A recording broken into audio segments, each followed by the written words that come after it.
민법 제105조 임의규정 법률행위의 당사자가 법령 중의 선량한 풍속 기타 사회 질서에 관계없는 규정과 다른 의사표시를 한 때에는 그 의사에 의한다. 민법 398조 배상액의 예정 당사자는 채무 불이행에 관한 손해배상액을 예정할 수 있다. 손해배상의 예정이 부당히 과다한 경우에는 법원은 적당히 감액할 수 있다. 손해배상의 예정은 이행의 청구나 계약의 해제에 영향을 미치지 아니한다. 위약금의 약정은 손해배상액의 예정으로 추정한다. 당사자가 금전이 아닌 것으로서 손해의 배상에 충당할 것을 예정한 경우에도 전 사항의 규정을 준용한다. 대법원 2022년 7월 21일 선고 2018-248855, 248862 전원합의체 판결 판시사항 당사자 사이에 채무 불이행이 있으면 위약금을 지급하기로 약정한 경우 위약금 약정이 손해배상액의 예정인지 위약벌인지 판단하는 방법 및 위약금을 위약벌로 보아야 하는 경우 손해배상액의 예정에 관한 민법 398조 2항을 유추 적용하여 위약벌을 감액할 수 있는지 여부. 판결 요지. 당사자 사이에 채무 불이행이 있으면 위약금을 지급하기로 약정한 경우 그 위약금 약정이 손해배상액의 예정인지 위약벌인지는 계약서 등 처분 문서의 내용과 계약의 체결 경위, 당사자가 위약금을 약정한 주된 목적 등을 종합하여 구체적인 사건에서 개별적으로 판단해야 할 의사 해석의 문제이다. 위약금은 민법 398조 4항에 따라 손해배상액의 예정으로 추정되지만 당사자 사이의 위약금 약정이 채무 불이행으로 인한 손해의 배상이나 전보를 위한 것이라고 보기 어려운 특별한 사정, 특히 하나의 계약의 채무 불이행으로 인한 손해의 배상에 관하여 손해배상 예정에 관한 조항이 따로 있다거나 실손해의 배상을 전제로 하는 조항이 있고 그와 별도로 위약금 조항을 두고 있어서 그 위약금 조항을 손해배상액의 예정으로 해석하게 되면 이중배상이 이루어지는 등의 사정이 있을 때에는 그 위약금은 위약벌로 보아야 한다. 위약벌의 약정은 채무의 이행을 확보하기 위하여 정하는 것으로서 손해배상액의 예정과 그 내용이 다르므로 손해배상액의 예정에 관한 민법 398조 2항을 유추 적용하여 그 액을 감액할 수 없다. 위와 같은 현재의 판례는 타당하고 그 법리에 따라 거래계의 현실이 정착되었다고 할 수 있으므로 그대로 유지되어야 한다. 구체적인 이유는 다음과 같다. 민법 398조 4항은 위약금의 약정은 손해배상액의 예정으로 추정한다라고 정하고 있다. 이는 손해배상액의 예정 외에 그와 구별되는 다른 위약금의 약정이 존재함을 전제로 하는 것이다. 그리고 같은 조 2항은 손해배상의 예정이 부당히 과다한 경우에는 법원은 적당히 감액할 수 있다라고 정하고 있으므로 민법은 위약금의 약정 중 손해배상액의 예정에 대해서만 법관의 재량에 의한 감액을 인정하고 있다고 보아야 한다. 손해배상액의 예정은 채무 불이행의 경우에 채무자가 지급하여야 할 손해배상액을 미리 정해두는 것으로서 손해의 발생 사실과 손해액에 대한 증명 곤란을 배제하고 분쟁을 사전에 방지하여 법률 관계를 간이하게 해결함과 함께 채무자에게 심리적으로 경고를 함으로써 채무 이행을 확보하려는 데에 그 기능이 이나 목적이 있는 반면 위약벌은 채무의 이행을 확보하기 위해서는 정해지는 것으로서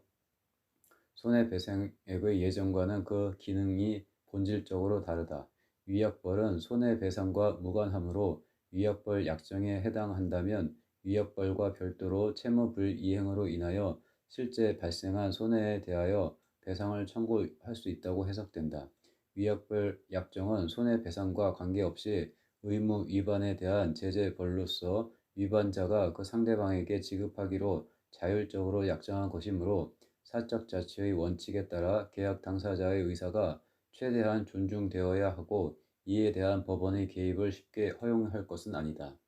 민법 398조 2항은 손해배상의 예정 외에 그와 구별되는 다른 위약금 약정이 존재함을 전제로 하면서도 손해배상액의 예정에 대해서만 법관의 재량에 의한 감액을 인정하고 있는 바 이는 입법자의 결단으로 볼 수 있으므로 위약벌에 대하여 같은 취지의 규정이 없다고 하여 법률의 흠결이 있다고 할 수 없다. 설사 이를 법률의 흠결로 보더라도 위약벌의 독자적 기능과 사적 자치의 원칙, 대법원이 위약벌로 정한 금액이 공정하지 않은 경우 계약의 전부 또는 일부 무효 법리에 따라 위약벌을 통제하는 법리를 확립하여 공평을 기하고 있는 점 등에 비추어 보면 위약벌 약정이 손해배상액의 예정과 일부 유사한 점이 있다고 하여 위약벌에 민법 398조 2항을 유추 적용하지 않는다면 과다한 위약벌에 대한 현실적인 법적 분쟁을 해결할 수 없다거나 사회적 정의관념에 현저히 반하게 되는 결과가 초래된다고 볼 수 없어 유추 적용이 정당하다고 평가하기 어렵다. 대법관 김재형, 박정화, 안철상, 이흥구, 천대협, 오경미의 반대 의견. 위약벌은 손해배상액의 예정과 함께 위약금의 일종으로서 손해배상액의 예정에 관한 민법 398조 2항을 유추하여 감액할 수 있다고 해석하여야 한다. 무엇보다도 손해배상의 예정과 위약벌은 그 기능이 유사하다. 그런데도 약정의 형식이나 해석 결과에 따라 감액 여부를 달리 취급하는 것은 납득하기 어렵다. 기존 판례는 위약벌의 감액을 부정하는 대신 일반 조항인 103조 반사회질서의 법률행위의 효력 통제를 위해 위약벌 감액을 인정하는 것과 유사한 결론에 이르려고 하고 있다. 이는 먼 길을 돌아가는 불필요한 오해로이다. 위약벌에 관해서도 손해배상액의 예정 규정을 유추 적용하여 감액을 할 수 있다고 하는 것이 공평의 관념에 부합한다. 이것이 손해배상액의 예정과 위약벌을 애써 구별한 다음 다시 감액과 효력 통제라는 각기 다른 통로를 통과하여 유사한 결론에 이르는 불필요한 노고를 줄이는 효율적인 방법이다. 더군다나 위약벌을 103조를 통해 해결하려는 기존 판례는 극히 예외적으로 위약벌의 일부 무효를 인정하여 공평한 결론에 도달하지 못한다.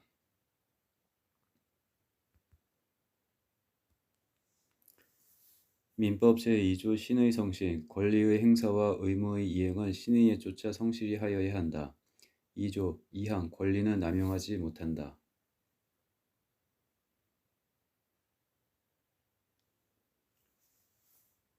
민법 492조 상계의 요건, 쌍방이 서로 같은 종류를 목적으로 한 채무를 부담한 경우에 그 쌍방의 채무의 이행기가 도래한 때에는 각 채무자는 대등에게 관하여 상계할 수 있다. 그러나 채무의 성질이 상계를 허용하지 아니할 때에는 그러하지 아니하다. 전항의 규정은 당사자가 다른 의사를 표시한 경우에는 적용하지 아니한다. 그러나 그 의사 표시로서 선의 제3자에게 대항하지 못한다. 민사집행법 225조 압류명령의 신청. 채권자는 압류명령 신청에 압류할 채권의 종류와 액수를 밝혀야 한다. 민법 702조 소비임치. 수취인이 계약에 의하여 임치물을 소비할 수 있는 경우에는 소비대차에 관한 규정을 준용한다. 그러나 반환 시기의 약정이 없는 때에는 임치인은 언제든지 그 반환을 청구할 수 있다. 민사집행법 227조 금전채권의 압류. 금전채권을 압류할 때에는 법원은 제3채무자에게 채무자에 대한 지급을 금지하고 채무자에게 채권의 처분과 영수를 금지하여야 한다. 압류명령은 제3채무자와 채무자에게 송달하여야 한다. 압류명령이 제3채무자에게 송달되면 압류의 효력이 생긴다. 압류명령의 신청에 관한 재판에 대하여는 즉시 항고할 수 있다.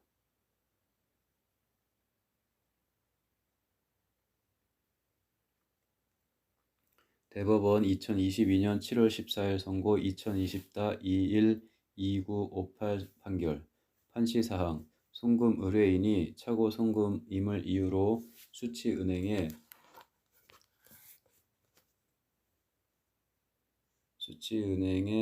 송금액의 반환을 요청하고 수취인도 차고 송금을 인정하여 수취은행에 반환을 승낙하고 있는 경우 수취은행이 수취인에 대한 대출채권 등을 자동채권으로 하여 수취인 계좌에 차고 송금된 금원 상당의 예금채권과 상계하는 것이 송금 의뢰인에 대한 관계에서 신의 측에 반하거나 상계권 남용인지 여부. 원칙적 접근. 이때 수취인의 계좌에 착오로 입금된 금원 상당의 예금채권이 이미 제3자에 의해 압류되었다는 등 특별한 사정이 있는 경우 수취은행이 수취인에 대한 대출채권 등을 자동채권으로 하여 수취인의 예금채권과 상계할 수 있는 범위, 피압류 채권액의 범위 내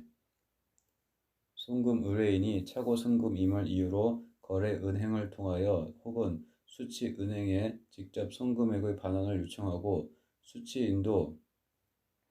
송금 의뢰인의 차고 송금에 의하여 수취인의 계좌에 금원이 입금된 사실을 인정하여 수취은행에 그 반환을 승낙하고 있는 경우 수취은행이 수취인에 대한 대출채권 등을 자동채권으로 하여 수취인의 계좌에 착오로 입금된 금원 상당의 예금채권과 상계하는 것은 수취은행이 선의인 상태에서 수취인의 예금채권을 담보로 대출을 하여 그 자동채권을 취득한 것이라거나 그 예금채권이 이미 제3자에 의하여 압류되었다는 등의 특별한 사정이 없는 한 공공성을 지닌 자금이체 시스템의 운영자가 그 이용자인 송금 의뢰인의 실수를 기화로 그의 희생하에 당초 기대하지 않았던 채권 회수의 이익을 취하는 행위로서 상계 제도의 목적이나 기능을 일탈하고 법적으로 보호받을 만한 가치가 없으므로 송금 의뢰인에 대한 관계에서 신의 측에 반하거나 상계에 관한 권리를 남용하는 것이다. 수취인의 계좌에 착오로 입금된 금원 상당의 예금채권이 이미 제3자에 의해 압류되었다는 특별한 사정이 있어 수취은행이 수취인에 대한 대출채권 등을 자동채권으로 하여 수취인의 그 예금채권과 상계하는 것이 허용되더라도 이는 피압류 채권액의 범위 내에서만 가능하고 그 범위를 벗어나는 상계는 신의 측에 반하거나 권리를 남용하는 것으로서 허용되지 않는다.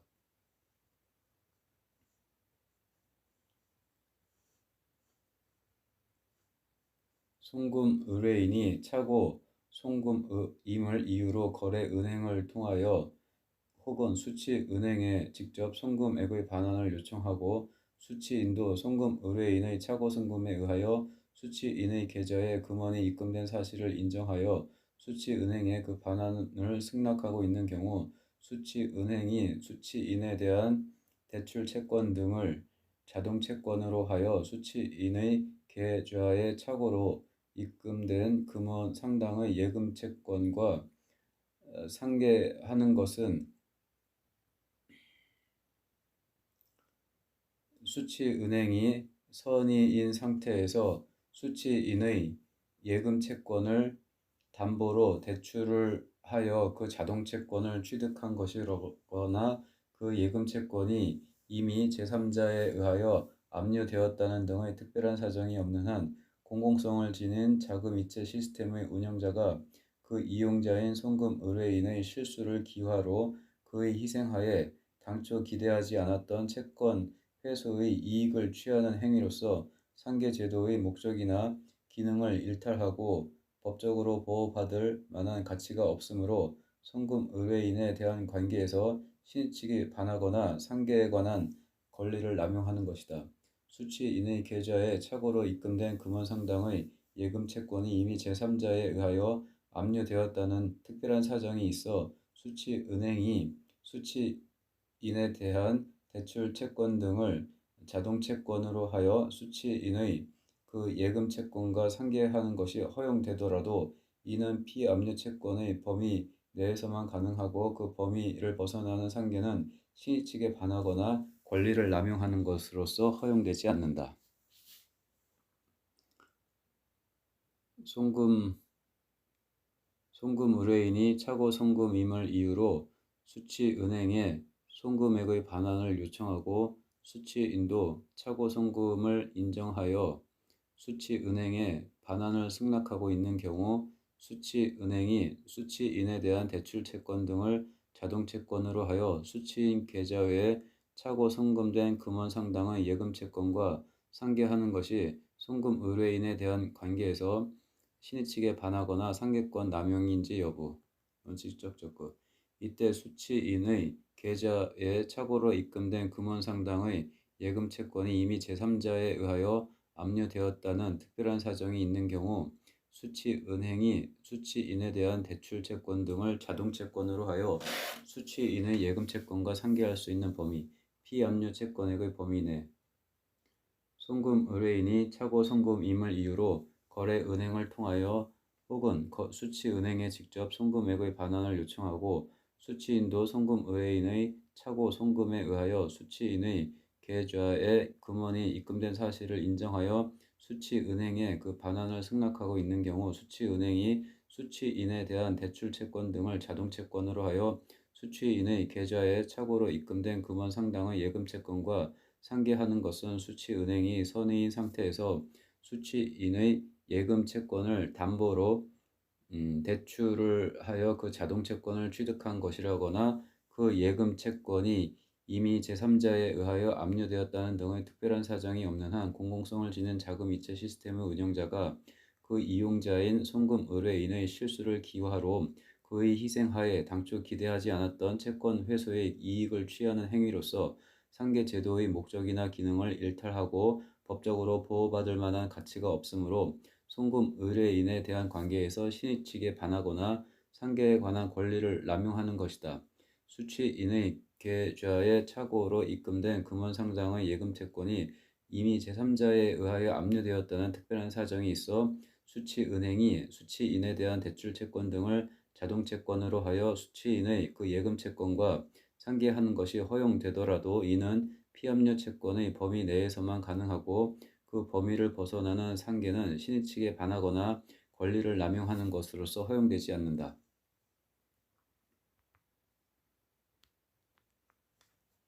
대법원 2022년 7월 14일 선고 2017-290538 판결 요지 공무원의 부작위를 이유로 국가배상 책임을 인정하기 위해서는 공무원의 작위로 국가배상 책임을 인정하는 경우와 마찬가지로 공무원이 직무를 집행하면서 고의 또는 과실로 법령을 위반하여 타인에게 손해를 입힌 때라는 국가배상법 2조 1항의 요건이 충족되어야 한다. 여기서 법령 위반이란 엄격하게 형식적 의미의 법령에 명시적으로 공무원의 자기 의무가 규정되어 있는데도 이를 위반한 경우만을 의미하는 것은 아니고 인권 존중, 권력 남용 금지, 시의 성실과 같이 공무원으로서 마땅히 지켜야 할 준칙이나 규범을 지키지 않고 위반한 경우를 포함하여 널리 객관적인 정당성이 없는 행위를 한 경우를 포함한다. 따라서 국민의 생명, 신체, 재산 등에 관하여 절박하고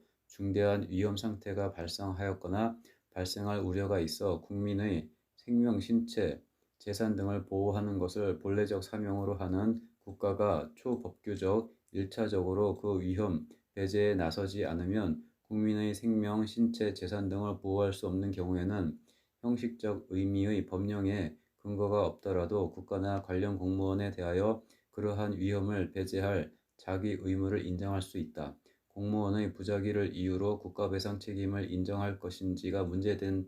경우에 관련 공무원에 대하여 자기 의무를 명하는 법령 규정이 없다면 공무원의 부작위로 침해된 국민의 법익 또는 국민에게 발생한 손해가 어느 정도 심각하고 절박한 것인지 관련 공무원이 그와 같은 결과를 예견하여 결과를 회피하기 위한 조치를 취할 가능성이 있는지 등을 종합적으로 고려하여 판단하여야 한다.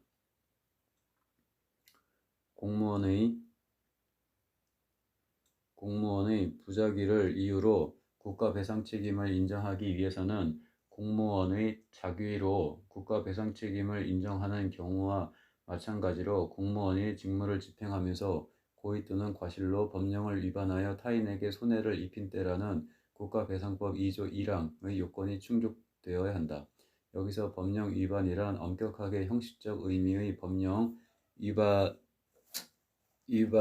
법령에 명시적으로 공무원의 자기 의무가 규정되어 있는데도 이를 위반하는 경우만을 의미하는 것은 아니고 인권 존중, 권력 남용 금지, 신의 성실과 같이 공무원으로서 마땅히 지켜야 할 준칙이나 규범을 지키지 않고 위반한 경우를 포함하여 널리 객관적인 정당성이 없는 행위를 한 경우를 포함한다.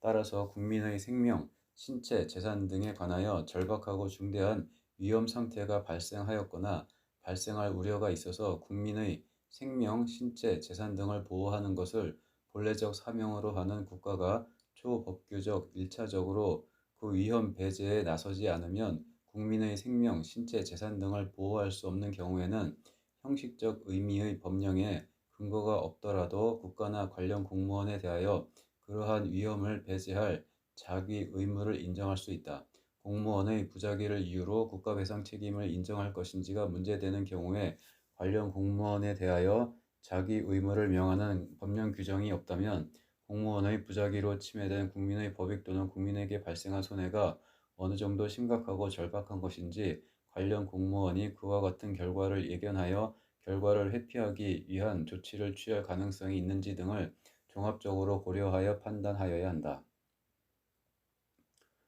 공무원의 부자기를 이유로 국가배상 책임을 인정하기 위해서는 공무원의 자기로 국가배상 책임을 인정하는 경우와 마찬가지로 공무원이 직무를 집행하면서 고의 또는 과실로 법령을 위반하여 타인에게 손해를 입힌 때라는 국가배상법 2조 1항의 요건이 충족되어야 한다. 여기서 법령 위반이란 엄격하게 형식적 의미의 법령에 명시적으로 공무원의 자기 의무가 규정되어 있는데도 이를 위반한 경우만을 의미하는 것은 아니고 인권 존중, 권력 남용 금지, 신의 성실과 같이 공무원으로서 마땅히 지켜야 할 준칙이나 규범을 지키지 않고 위반한 경우를 포함하여 널리 객관적인 정당성이 없는 행위를 한 경우를 포함한다. 따라서 국민의 생명, 신체, 재산 등에 관하여 절박하고 중대한 위험 상태가 발생하였거나 발생할 우려가 있어서 국민의 생명, 신체, 재산 등을 보호하는 것을 본래적 사명으로 하는 국가가 초법규적 1차적으로 그 위험 배제에 나서지 않으면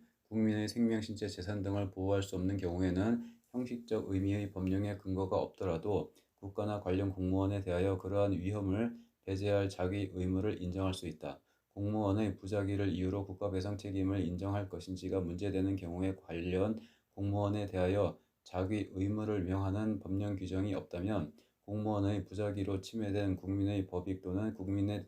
발생한 손해가 어느 정도 심각하고 절박한 것인지 관련 공무원이 그와 같은 결과를 예견하여 결과를 회피하기 위한 조치를 취할 가능성이 있는지 등을 종합적으로 고려하여 판단하여야 한다. 경찰은 범죄의 예방, 진압 및 수사와 함께 국민의 생명, 신체 및 재산의 보호, 기타 공공의 안녕과 질서 유지를 직무로 하고 직무의 원활한 수행을 위하여 경찰관 직무집행법, 형사소송법 등 관계 법령에 의하여 여러 가지 권한이 부여되어 있다. 구체적인 직무를 수행하는 경찰관으로서는 여러 상황에 대응하여 자신에게 부여된 여러 가지 권한을 적절하게 행사하여 필요한 조치를 취할 수 있고 그러한 권한은 일반적으로 경찰관의 전문적 판단에 기한 합리적인 재량에 위임되어 있는 것이다. 그러나 구체적인 사정에서 경찰관이 권한을 행사하여 필요한 조치를 하지 아니하는 것이 현저하게 불합리하다고 인정되는 경우 그러한 권한의 불행사는 직무상의 의무를 위반한 것으로 위법하다.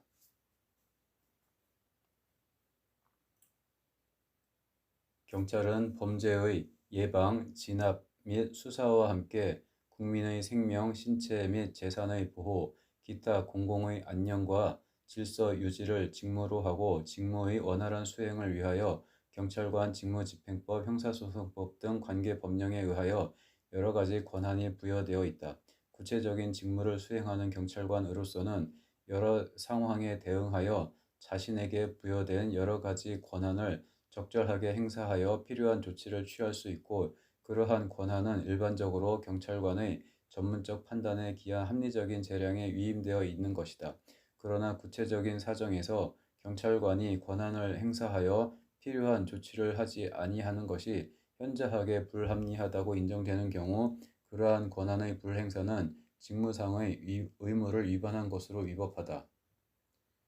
경찰은 범죄의 예방, 진압 및 수사와 함께 국민의 생명, 신체 및 재산의 보호, 기타 공공의 안녕과 질서 유지를 직무로 하고 직무의 원활한 수행을 위하여 경찰관 직무집행법, 형사소송법 등 관계 법령에 의하여 여러 가지 권한이 부여되어 있다. 구체적인 직무를 수행하는 경찰관으로서는 여러 상황에 대응하여 자신에게 부여된 여러 가지 권한을 적절하게 행사하여 필요한 조치를 취할 수 있고, 그러한 권한은 일반적으로 경찰관의 전문적 판단에 기한 합리적인 재량에 위임되어 있는 것이다. 그러나 구체적인 사정에서 경찰관이 권한을 행사하여 필요한 조치를 하지 아니하는 것이 현저하게 불합리하다고 인정되는 경우, 그러한 권한의 불행사는 직무상의 의무를 위반한 것으로 위법하다. 보호관찰관의 위치 추적 전자장치, 전자장치 피부착자에 대한 지도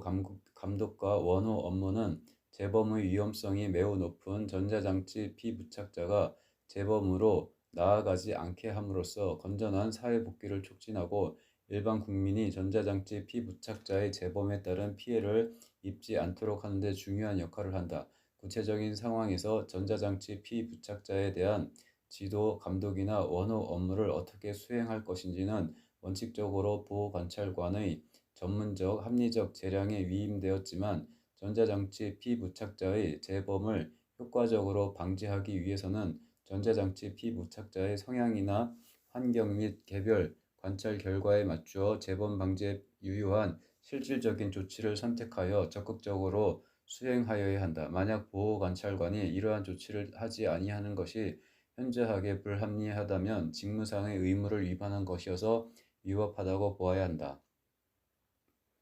보호관찰관의 위치 추적 전자장치 피부착자에 대한 지도, 감독과 원호 업무는 재범의 위험성이 매우 높은 전자장치 피부착자가 재범으로 나아가지 않게 함으로써 건전한 사회 복귀를 촉진하고 일반 국민이 전자장치 피부착자의 재범에 따른 피해를 입지 않도록 하는 데 중요한 역할을 한다. 구체적인 상황에서 전자장치 피부착자에 대한 지도, 감독이나 원호 업무를 어떻게 수행할 것인지는 원칙적으로 보호관찰관의 전문적, 합리적 재량에 위임되었지만, 전자장치 피부착자의 재범을 효과적으로 방지하기 위해서는 전자장치 피부착자의 성향이나 환경 및 개별 관찰 결과에 맞추어 재범 방지에 유효한 실질적인 조치를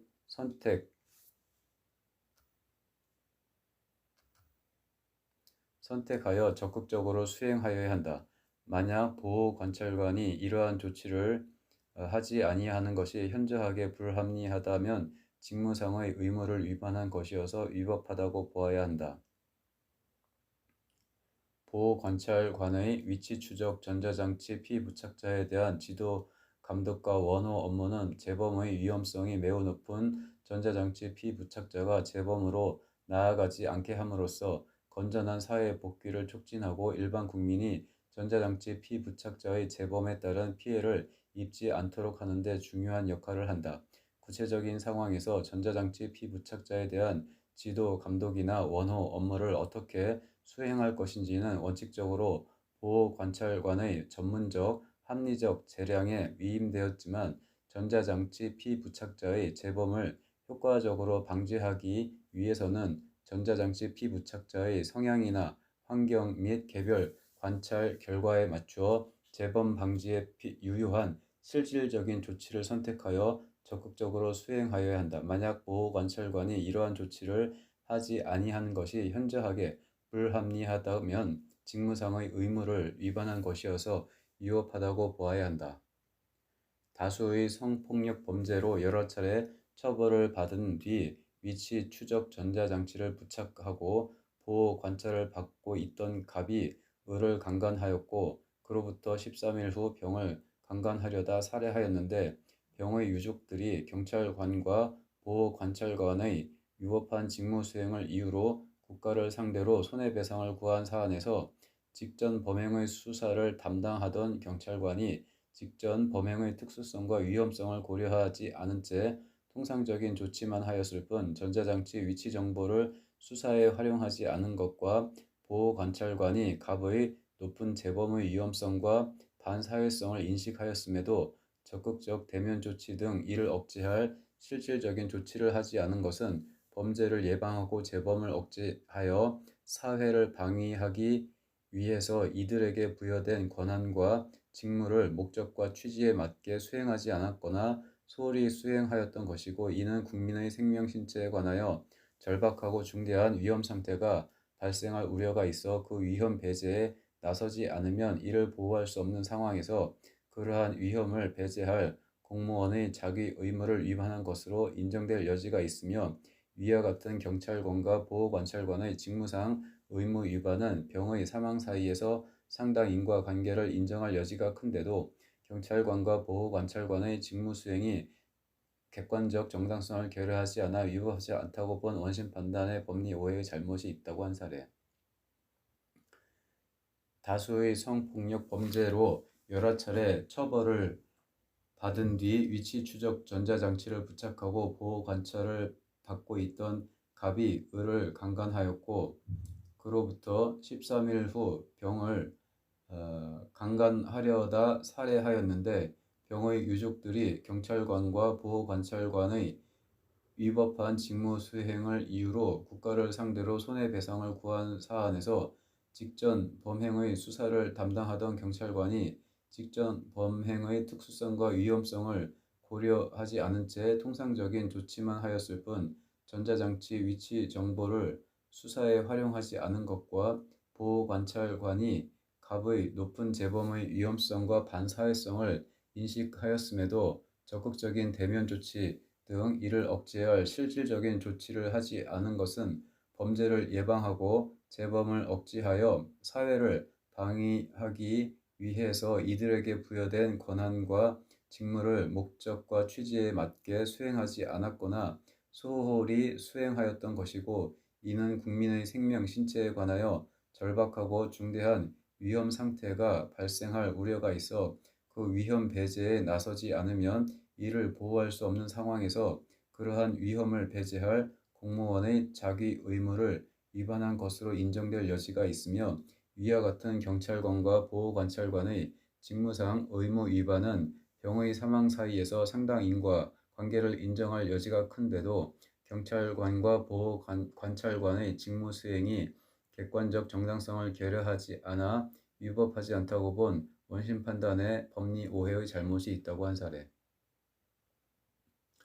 다수의 성폭력 범죄로 여러 차례 처벌을 받은 뒤 위치 추적 전자 장치를 부착하고 보호 관찰을 받고 있던 갑이 을을 강간하였고 그로부터 13일 후 병을 강간하려다 살해하였는데 병의 유족들이 경찰관과 보호 관찰관의 위법한 직무 수행을 이유로 국가를 상대로 손해배상을 구한 사안에서 직전 범행의 수사를 담당하던 경찰관이 직전 범행의 특수성과 위험성을 고려하지 않은 채 통상적인 조치만을 하였을 뿐 전자장치 위치 정보를 수사에 활용하지 않은 것과 보호관찰관이 갑의 높은 재범의 위험성과 반사회성을 인식하였음에도 적극적 대면 조치 등 이를 억제할 실질적인 조치를 하지 않은 것은 범죄를 예방하고 재범을 억제하여 사회를 방위하기 위해서 이들에게 부여된 권한과 직무를 목적과 취지에 맞게 수행하지 않았거나 소홀히 수행하였던 것이고 이는 국민의 생명, 신체에 관하여 절박하고 중대한 위험 상태가 발생할 우려가 있어 그 위험 배제에 나서지 않으면 이를 보호할 수 없는 상황에서 그러한 위험을 배제할 공무원의 자기 의무를 위반한 것으로 인정될 여지가 있으며 위와 같은 경찰관과 보호관찰관의 직무상 의무 위반은 병의 사망 사이에 상당 인과관계를 인정할 여지가 큰데도 경찰관과 보호관찰관의 직무 수행이 객관적 정당성을 결여하지 않아 위법하지 않다고 본 원심 판단의 법리 오해의 잘못이 있다. 모든 대법원 2022년 7월 14일 선고 2017-266771 판결 요지 모든 국민은 인간으로서의 존엄과 가치를 가지며 국가는 개인이 가지는 불가침의 기본적 인권을 보장할 의무를 진다. 국가가 형벌권을 행사하여 수용자를 교정시설에 수용하는 과정에서 수용자의 기본권을 일정한 범위에서 제한할 수밖에 없다고 하더라도 국가는 수용자가 인간으로서 가지는 존엄과 가치를 침해하여서는 아니 된다. 형의 집행 및 수용자의 처우에 관한 법률에 의하면 수용자의 인권은 최대한 존중되어야 하고 교정시설의 거실, 작업장, 접견실이나 그 밖의 수용 생활을 위한 설비는 그 목적과 기능에 맞도록 설치되어야 하며 특히 거실은 수용자가 건강하게 생활할 수 있도록 적정한 수준의 공간과 채광, 통풍, 난방을 위한 시설이 갖추어져야 한다. 따라서 국가가 인간의 생존에 필요한 필수적이면서 기본적인 시설이 갖추어지지 않은 교정시설에 수용자를 수용하는 행위는 수용자의 인간으로서의 존엄과 가치를 침해하는 것으로서 위법한 행위가 될 수 있다. 교정시설 수용 행위로 인하여 수용자의 인간으로서의 존엄과 가치가 침해되었는지는 수용 거실의 수용자 1인당 수용 면적, 수용자에게 제공되는 의류, 침구, 음식, 식수 및 기타 영양 상태, 채광, 통풍, 냉난방 시설 및 기타 위생 시설의 상태에 수용자가 거실 밖에서 자유로이 운동하거나 활동할 수 있는 시간과 장소의 제공 정도, 교정시설의 의료 수준 등 수용자의 수용 환경에 관한 모든 사정을 종합적으로 고려하여 판단하여야 한다. 그런데 수용자가 하나의 거실에 다른 수용자들과 함께 수용되어 거실 중 화장실을 제외한 부분의 1인당 수용 면적이 인간으로서의 기본적인 욕구에 따른 일상생활조차 어렵게 할 만큼 협소하다면 그러한 과밀 수용 상태가 예상할 수 없었던 일시적인 수용률의 폭증에 따라 교정기관이 부득이 거실 내 수용 인원수를 조정하기 위하여 합리적이고 필요한 정도로 단기간 내에 이루어졌다는 등의 특별한 사정이 없는 한 그 자체로 수용자의 인간으로서의 존엄과 가치를 침해한다고 봄이 타당하다. 국가배상 책임에서 공무원의 가해 행위는 법령을 위반한 것이어야 하는데 여기서 법령을 위반하였다 함은 엄격한 의미의 법령 위반뿐 아니라 인권 존중, 권력남용 금지, 신의 성실과 같이 공무원으로서 마땅히 지켜야 할 준칙이나 규범을 지키지 않고 위반한 경우를 포함하여 널리 그 행위가 객관적인 정당성을 결여하고 있음을 뜻한다. 따라서 교정시설 수용 행위로 인하여 수용자의 인간으로서의 존엄과 가치가 침해되었다면 그 수용 행위는 공무원의 법령을 위반한 가해행위가 될 수 있다. 구치소 등 교정시설에 수용된 후 출소한 갑등이 홍거실 등에 과밀 수용되어 정신적, 육체적 고통을 겪었다고 주장하며 국가를 상대로 위자료 지급을 구한 사안에서 수면은 인간의 생명 유지를 위한 필수적 행위 중 하나인 점, 관계 법령상 수용자에게 제공되는 일반 매트리스의 면적은 1.4 평방미터인데 이는 수용자 1인당 수면에 필요한 최소한의 면적으로 볼 수 있는 점, 교정시설에 설치된 거실의 도면상 면적은 벽, 기둥의 중심선으로 둘러싸인 수평 투영 면적을 의미하는데 벽, 기둥 외에 실제 내부 면적 중 사물함이나 싱크대 등이 설치된 공간을 제외하고 수용자가 실제 사용할 수 있는 면적은 그보다 적을 수밖에 없는 점 등을 고려하면 수용자 1인당 도면상 면적이 2제곱미터 미만인 거실에 수용되어 있는지를 위법성 판단의 기준으로 삼아 갑 등에 대한 국가 배상 책임을 인정한 원심 판단을 수긍한 사례.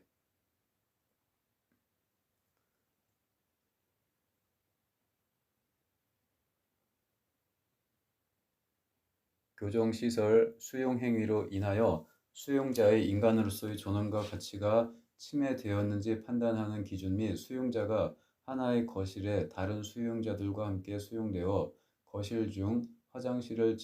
제외한 부분의 1인당 수용 면적이 인간으로서의 기본적인 욕구에 따른 일상생활조차 어렵게 할 만큼 협소한 경우 수용자의 인간으로서의 존엄과 가치를 침해하는 것인지 여부.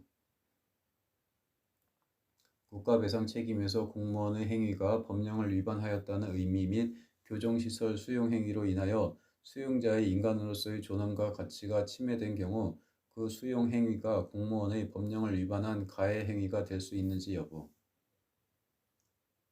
구치소 등 교정시설에 수용된 후 출소한 갑 등이 홍거실 등에 과밀 수용되어 정신적, 육체적 고통을 겪었다고 주장하며 국가를 상대로 위자료 지급을 구한 사안에서 수용자 1인당 도면상 면적이 2제곱미터 미만인 거실에 수용되었는지를 위법성 판단의 기준으로 삼아 갑 등에 대한 국가 배상 책임을 인정한 원심 판단을 수긍한 사례. 모든 국민은 인간으로서의 존엄과 가치를 가지며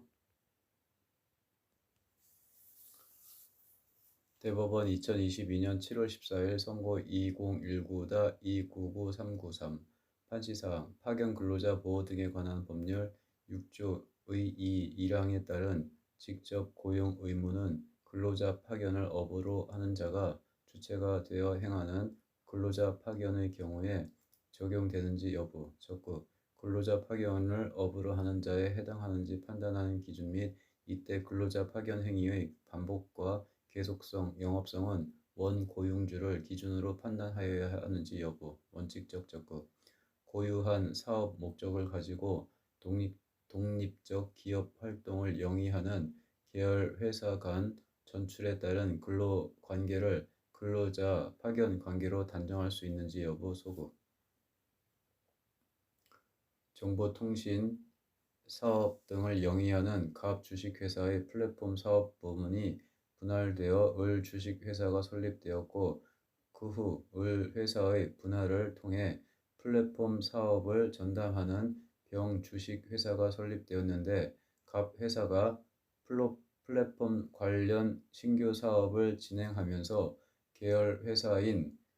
을 회사와 병 회사로부터 다수의 근로자를 전출받았고 이에 따라 위 사업의 담당 부서로 전출되어 관련 업무를 수행한 을 회사 소속 근로자인 정 등이 갑 회사를 상대로 근로자 지위 확인 등을 구한 사안에서 재반 사정에 비추어 을 회사와 병 회사를 근로자 파업을 업으로 하는 자라고 보기 어려운데도 이와 달리 보아 갑 회사의 직접 고용 의무를 인정한 원심 판단에 법리 오해의 잘못이 있다고 한 사례. 파견 근로자 보호 등에 관한 법률 6조의 1항에 따른 직접 고용 의무는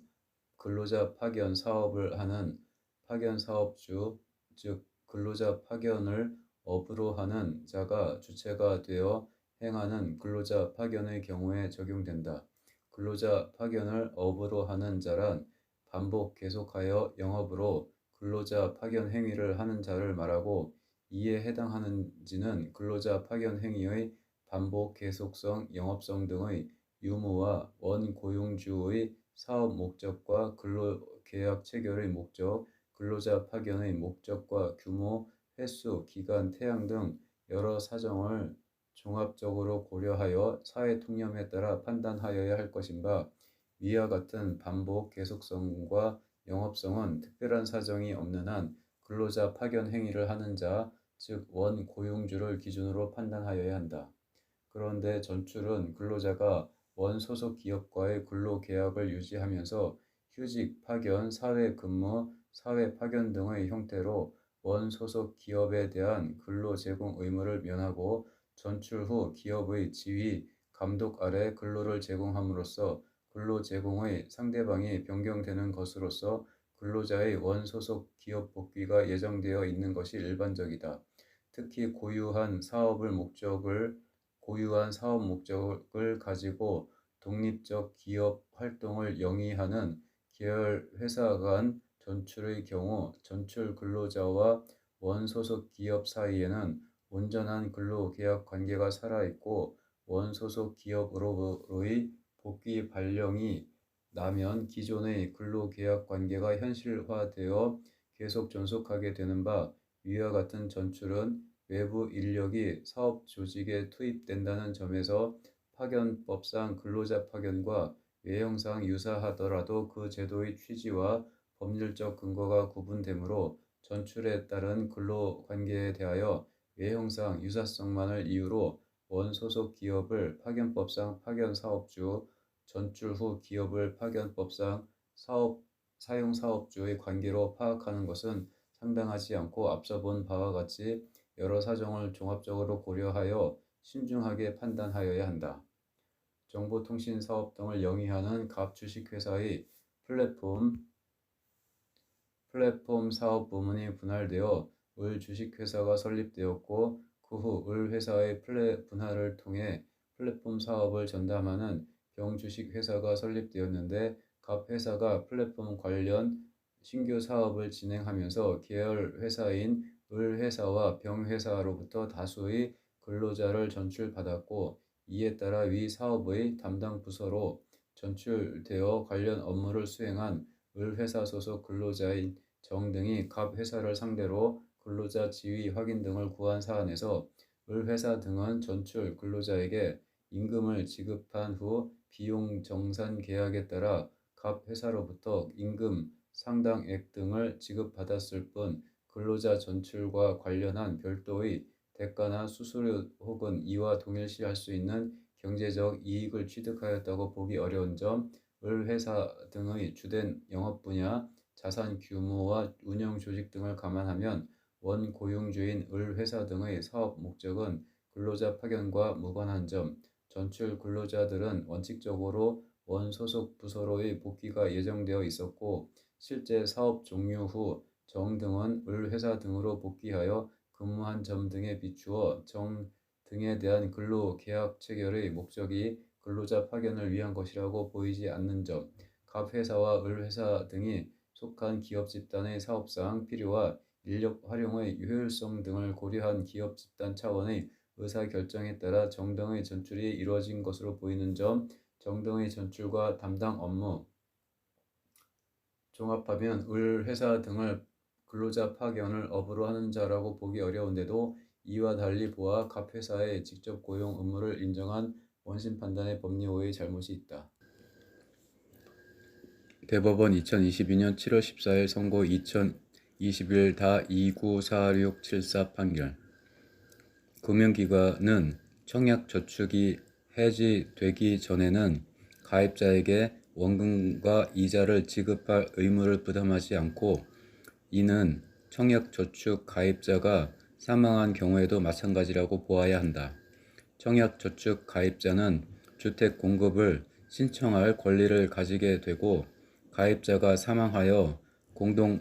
상속인들이 그 권리를 공동으로 상속하는 경우에는 공동 상속인들이 상속 지분 비율에 따라 피상속인의 권리를 준공유하게 된다. 민법 547조 1항은 당사자의 일방 또는 쌍방이 수인인 경우에는 계약의 해지나 해제는 그 전원으로부터 또는 전원에 대하여 하여야 한다라고 규정하고 있다. 따라서 주택 공급을 신청할 권리와 분리될 수 없는 청약저축의 가입자가 사망하였고, 그에게 여러 명의 상속인이 있는 경우에 그 상속인들이 청약저축 예금 계약을 해지하려면 금융기관과 사이에 다른 내용의 특약이 있다는 등의 특별한 사정이 없는 한 상속인들 전원이 해지의 의사표시를 하여야 한다.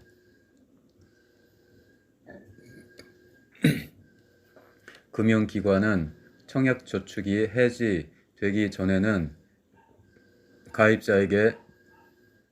원금과 이자를 지급할 의무를 부담하지 않고, 이는 청약저축 가입자가 사망한 경우에도 마찬가지라고 보아야 한다. 청약저축 가입자는 주택 공급을 신청할 권리를 가지게 되고, 가입자가 사망하여 공동상속인들이 그 권리를 공동으로 상속하는 경우에는 공동상속인들이 상속 지분 비율에 따라 피상속인의 권리를 준공유하게 된다. 민법 547조 제1항은 당사자의 일방 또는 쌍방이 수인인 경우에는 계약의 해지나 해제는 그 전원으로부터 또는 전원에 대하여 하여야 한다라고 규정하고 있다. 따라서 주택 공급을 신청할 권리와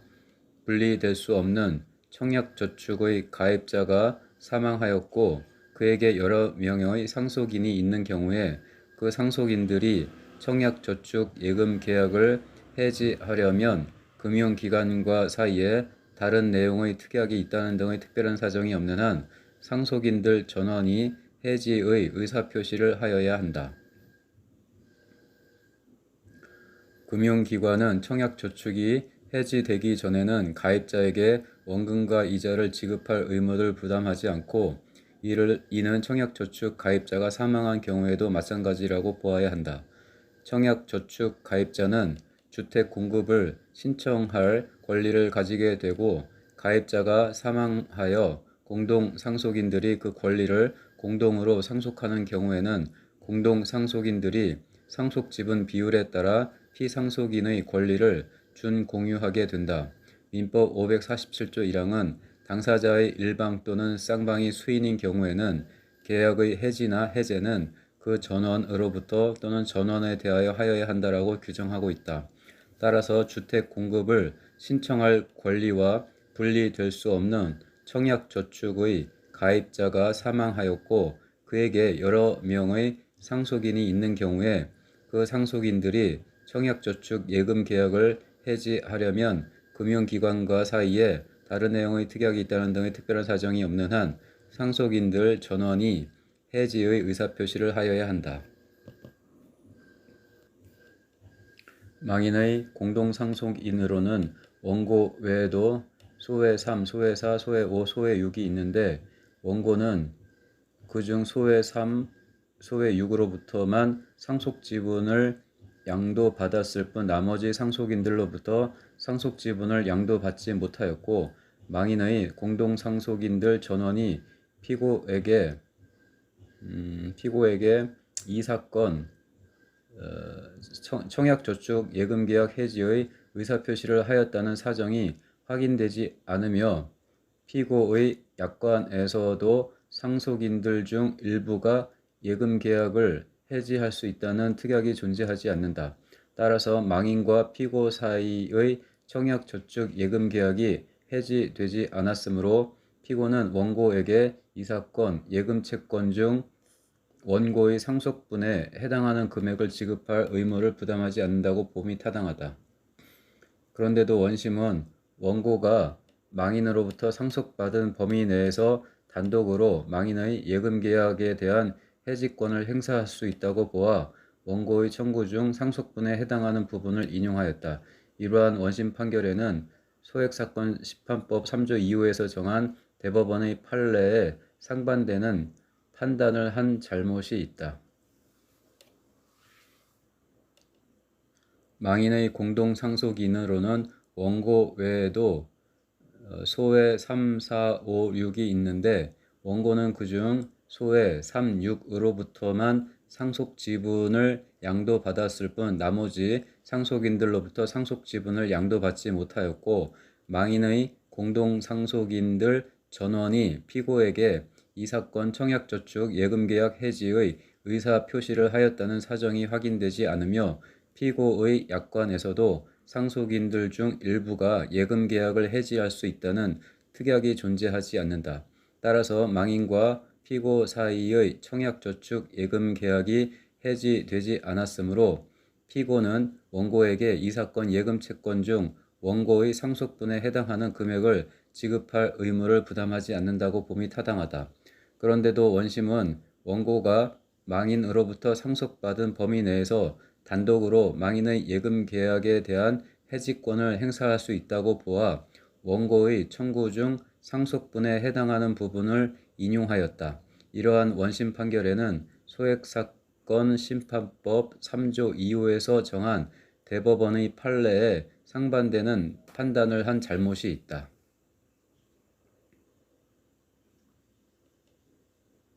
망인의 공동상속인으로는 원고 외에도 소외 3, 4, 5, 6이 있는데 원고는 그중 소외 3, 6으로부터만 상속지분을 양도받았을 뿐 나머지 상속인들로부터 상속지분을 양도받지 못하였고 망인의 공동상속인들 전원이 피고에게 이 사건 청약저축 예금계약 해지의 의사표시를 하였다는 사정이 확인되지 않으며 피고의 약관에서도 상속인들 중 일부가 예금계약을 해지할 수 있다는 특약이 존재하지 않는다. 따라서 망인과 피고 사이의 청약저축 예금계약이 해지되지 않았으므로 피고 금융기관은 원고에게 이 사건 예금채권 중 원고의 상속분에 해당하는 금액을 지급할 의무를 부담하지 않는다고 봄이 타당하다. 그런데도 원심은 원고가 망인으로부터 상속받은 범위 내에서 단독으로 망인의 예금계약에 대한 해지권을 행사할 수 있다고 보아 원고의 청구 중 상속분에 해당하는 부분을 인용하였다. 이러한 원심 판결에는 소액 사건 심판법 3조 2에서 정한 대법원의 판례에 상반되는 판단을 한 잘못이 있다. 대법원 2022년 7월 14일 선고 2017-213289 제조업자 등이 합리적인 설명, 지시, 경고, 기타의 표시를 하였더라면 당해 제조물에 의하여 발생될 수 있는 피해나 위험을 피하거나 줄일 수 있었음에도 이를 하지 않은 때에는 그와 같은 표시상의 결함, 지시, 경고상의 결함에 대하여도 불법행위로 인한 책임이 인정될 수 있다. 그와 같은 결함이 존재하는지 여부에 대한 판단을 할 때에는 제조물의 특성, 통상 사용되는 사용 형태, 제조물에 대한 사용자의 기대의 내용, 예상되는 위험의 내용, 위험에 대한 사용자의 인식 및 사용자에 의한 위험 회피의 가능성 등의 여러 사정을 종합적으로 고려하여 사회통념에 비추어 판단하여야 한다. 제조업자 등이 합리적인 설명, 지시, 경고, 기타의 표시를 하였더라면 당해 제조물에 의하여 발생될 수 있는 피해나 위험을 피하거나 줄일 수 있었음에도 이를 하지 않은 때에는 그와 같은 표시상의 결함, 지시, 경고상의 결함에 대하여도 불법행위로 인한 책임이 인정될 수 있다. 그와 같은 결함이 존재하는지 여부에 대한 판단을 할 때에는 제조물의 특성, 통상 사용되는 사용 형태, 제조물에 대한 사용자의 기대의 내용, 예상되는 위험의 내용, 위험에 대한 사용자의 인식 및 사용자에 의한 위험 회피의 가능성 등의 여러 사정을 종합적으로 고려하여 사회통념에 비추어 판단하여야 한다. 제조업자 등이 합리적인 설명, 지시, 경고, 기타의 표시를 하였더라면 당해 제조물에 의하여 발생될 수 있는 피해나 위험을 피하거나 줄일 수 있었음에도 이를 하지 않은 때에는 그와 같은 표시상의 결함에 대하여도 불법행위로 인한 책임이 인정될 수 있다. 그와 같은 결함이 존재하는지 여부에 대한 판단을 할 때에는 제조물의 특성, 통상 사용되는 형태, 제조물에 대한 사용자의 기대의 내용, 예상되는 위험의 내용, 위험에 대한 사용자의 인식 및 사용자에 의한 위험 회피의 가능성 등의 여러 사정을 종합적으로 고려하여 사회통념에 비추어 판단하여야 한다. 회사가 엘로트릴의 평사형 축사에서 사육되는 닭들의 경우 개분 등을 통하여 휴약기간인 12일이 지나도 엘로플록사신이 잔류할 수 있다는 취지의 표시를 하지 않은 것은 표시사항의 결함에 해당하고 갑이 납품한 계란에서 엘로플록사신이 검출된 것은 위 표시사항의 결함에 따른 것인 바 을 회사는 이로 인하여 발생한 손해를 배상할 의무가 있다. 회사가 엘로트릴에서 평사형 축사에서 사육되는 닭들의 경우 개분 등을 통하여 휴약기간인 12일이 지나도 엘로플록사신이 잔류할 수 있다는 취지의 표시를 하지 않은 것은 표시상의 결함에 해당하고 갑이 납품한 계란에서 엘로플록사신이 검출된 것은 위 표시상의 결함에 따른 것인 바 을 회사는 이로 인하여 발생한 손해를 배상할 의무가 있다. 대법원 2022년 7월 14일 선고 2019-281156 민법 406조의 채권자 취소권의 대상인 사해행위란 채무자가 적극재산을 감소시키거나 소극재산을 증가시킴으로써 채무초과 상태에 이르거나 이미 채무초과 상태에 있는 것을 심화시킴으로써 채권자를 해치는 행위를 말한다. 채무 초과 상태를 판단할 때 소극재산은 원칙적으로 사해행위가 있기 전에 발생되어야 하지만 사해행위 당시 이미 채무 성립의 기초가 되는 법률관계가 성립되어 있고 가까운 장래에 그 법률관계에 기초하여 채무가 성립되리라는 고도의 개연성이 있으며 실제로 가까운 장래에 그 개연성이 현실화되어 채무가 성립되었다면 그 채무도 채무자의 소극재산에 포함된다. 여기에서 채무 성립의 기초가 되는 법률관계에는 당사자 사이의 약정에 의한 법률관계에 한정되지 않고 채무 성립의 개연성이 있는 준법률관계나 사실관계 등도 포함된다. 따라서 당사자 사이에 채권 발생을 목적으로 하는 계약의 교섭이 상당히 진행되어 계약 체결의 개연성이 고도로 높아진 단계에도 여기에 포함될 수 있다. 민법 406조의 채권자 취소권의 대상인 사해행위란 채무자가 적국재산을 감소시키거나 소국재산을 증가시킴으로써 채무 초과 상태에 이르거나 이미 채무 초과 상태에 있는 것을 심화시킴으로써 채권자를 해치는 행위를 말한다. 채무 초과 상태를 판단할 때 소국재산은 원칙적으로 사해행위가 있기 전에 발생되어야 하지만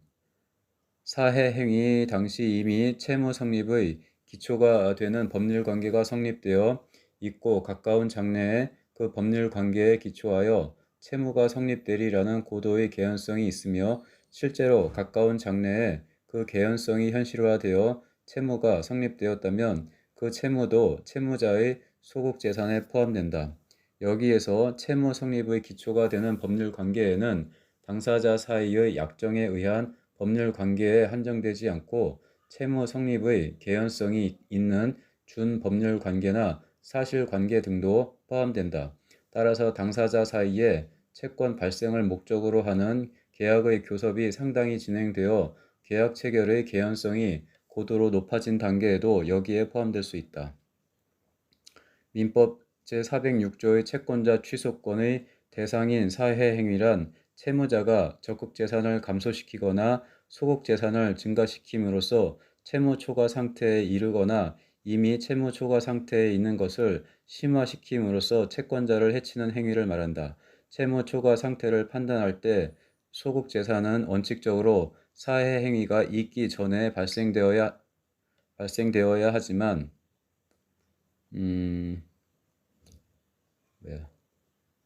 사해행위 당시 이미 채무 성립의 기초가 되는 법률관계가 성립되어 있고 가까운 장래에 그 법률관계에 기초하여 채무가 성립되리라는 고도의 개연성이 있으며 실제로 가까운 장래에 그 개연성이 현실화되어 채무가 성립되었다면 그 채무도 채무자의 소국재산에 포함된다. 여기에서 채무 성립의 기초가 되는 법률관계에는 당사자 사이의 약정에 의한 법률관계에 한정되지 않고 채무 성립의 개연성이 있는 준법률관계나 사실관계 등도 포함된다. 따라서 당사자 사이에 채권 발생을 목적으로 하는 계약의 교섭이 상당히 진행되어 계약 체결의 개연성이 고도로 높아진 단계에도 여기에 포함될 수 있다. 토지나 건물의 양도에 따른 양도소득세와 지방소득세는 과세 표준이 되는 금액이 발생한 달, 즉 양도로 양도차익이 발생한 토지나 건물의 양도일이 속하는 달의 말일에 소득세를 납부할 의무가 성립한다. 여기에서 양도는 대가적 수입을 수반하는 유상 양도를 가리키고 양도 시기는 대금을 청산하기 전에 소유권 이전 등기를 하는 경우 등 예외적인 경우를 제외하고는 대금이 모두 지급된 날을 가리킨다. 토지나 건물의 양도에 따른 양도소득세나 지방소득세는 과세 표준이 되는 즉 금액이 발생한 달, 즉 양도로 양도차익이 발생한 토지나 건물의 양도일이 속하는 달의 말일에 소득세를 납부할 의무가 성립한다. 여기에서 양도는 대가적 수입을 수반하는 유상 양도를 가리키고 양도 시기는 대금을 청산하기 전에 소유권 이전 등기를 하는 경우 등 예외적인 경우를 제외하고는 대금이 모두 지급된 날을 가리킨다. 토지나 건물의 양도에 따른 양도소득세와 지방소득세는 과세 표준이 되는 금액이 발생한 달, 즉 양도로 양도차익이 발생한 토지나 건물의 양도일이 속하는 달의 말일에 소득세를 납부할 의무가 성립한다. 여기에서 양도는 대가적 수입을 수반하는 유상 양도를 가리키고 양도 시기는 대금을 청산하기 전에 소유권 이전 등기 등을 하는 경우 등을 예외적인 경우를 제외하고는 대금이 모두 지급된 날을 가리킨다. 양도 시기. 사해 행위로 주장되는 토지나 건물의 양도 자체에 대한 양도소득세와 지방소득세 채무는 통상적으로 토지나 건물의 양도에 대한 대금이 모두 지급된 이후에 비로소 성립하므로 사해 행위로 주장하는 행위 당시에는 아직 발생하지 않는다. 양도소득세와 지방소득세 채무 성립의 기초가 되는 법률 관계가 사해 행위로 주장되는 행위 당시 이미 성립되었다거나 이에 기초하여 이러한 채무가 성립할 고도의 개연성이 있다고 볼 수도 없다. 토지나 건물에 관하여 소득세법에 따른 양도가 이루어지지 않았을 때에는 양도소득세와 지방소득세 채무 성립의 기초가 되는 법률 관계가 존재한다고 보기 어렵고, 토지나 건물의 양도에 관한 계약 등의 교섭이 진행되는 경우라 하더라도 이는 양도소득세와 지방소득세 채무를 성립시키기 위한 교섭이라고 볼 수 없어서 채무 성립의 개연성이 있는 준법률관계나 사실관계 등에 해당한다고 볼 수 없다. 따라서 사해 행위로 주장되는 토지나 건물의 양도 자체에 대한 양도소득세와 지방소득세 채무는 사해 행위로 주장되는 행위 당시의 채무 초과 상태를 판단할 때 소곡재산으로 고려할 수는 없다. 토지나 사해 행위로 주장되는 토지나 건물의 양도 자체에 대한 양도소득세와 지방소득세 채무는 통상적으로 토지나 건물의 양도에 대한 대금이 모두 지급된 이후에 비로소 성립하므로 사해 행위로 주장하는 행위 당시에는 아직 발생하지 않는다. 양도소득세와 지방소득세 채무 성립의 기초가 되는 법률 관계가 사해 행위로 주장되는 행위 당시 이미 성립되었다거나 이에 기초하여 이러한 채무가 성립할 고도의 개연성이 있다고 볼 수도 없다.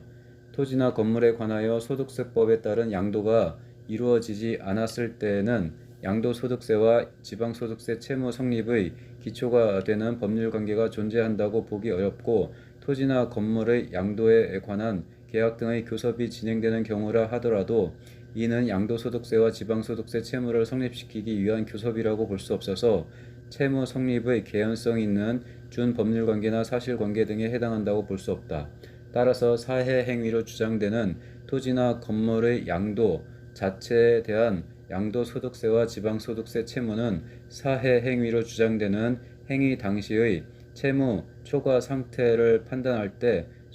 소곡재산으로 고려할 수는 없다. 사해 행위로 주장되는 토지나 건물의 양도 자체에 대한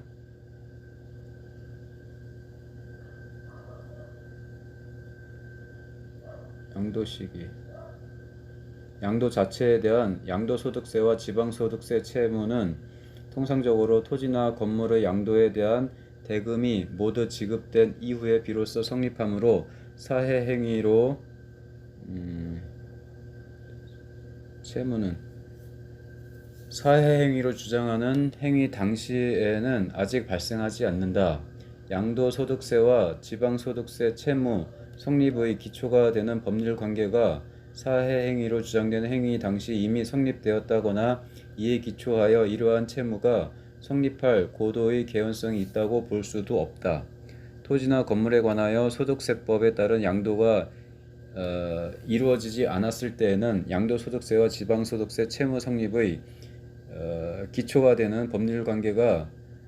존재한다고 보기 어렵고, 토지나 건물의 양도에 관한 계약 등의 교섭이 진행되는 경우라 하더라도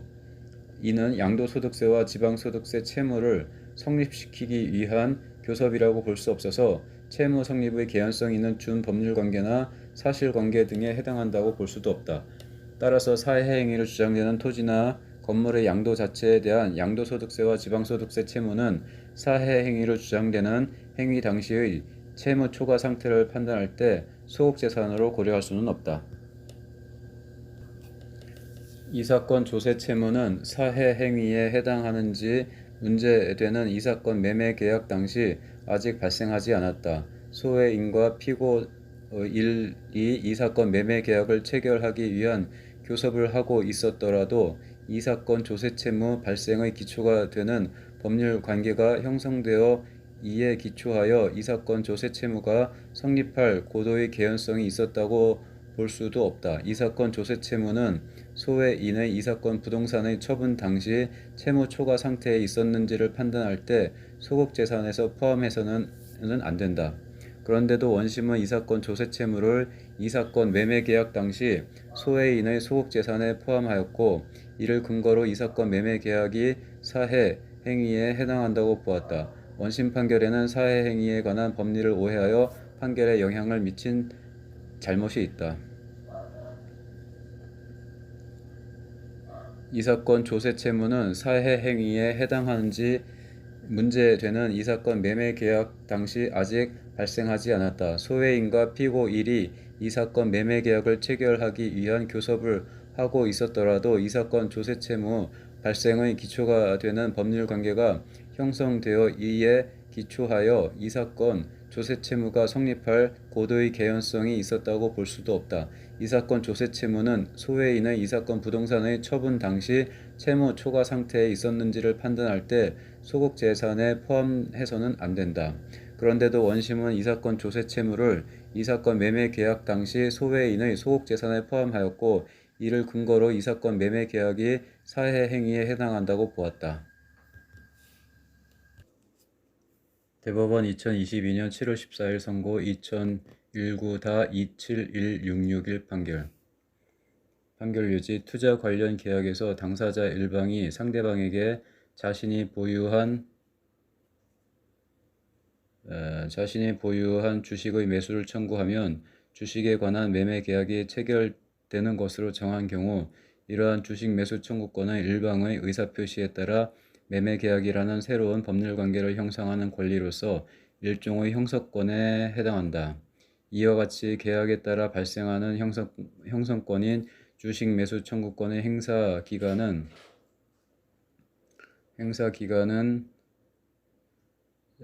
제척기간이다. 제척기간은 일반적으로 권리자로 하여금 자신의 권리를 신속하게 행사하도록 함으로써 법률 관계를 조속히 확정하려는데 그 제도의 취지가 있으나 법률 관계를 조속히 확정할 필요성의 정도는 그 권리를 정한 계약마다 다르므로 주식 매수 청구권의 행사 기간을 정할 때에도 이를 고려해야 한다. 우선 계약에서 주식 매수 청구권의 행사 기간을 약정한 때에는 주식 매수 청구권은 그 기간 내에 행사되지 않으면 제척 기간의 경과로 소멸한다. 반면 주식 매수 청구권의 행사 기간에 관한 약정이 없는 때에는 그 기초가 되는 계약의 성격, 주식 매수 청구권을 부여한 동기나 그로 말미암아 달성하고자 하는 목적, 주식 매수 청구권 행사로 발생하는 채권의 행사 기간 등을 고려하여 주식 매수 청구권의 행사 기간을 정해야 한다.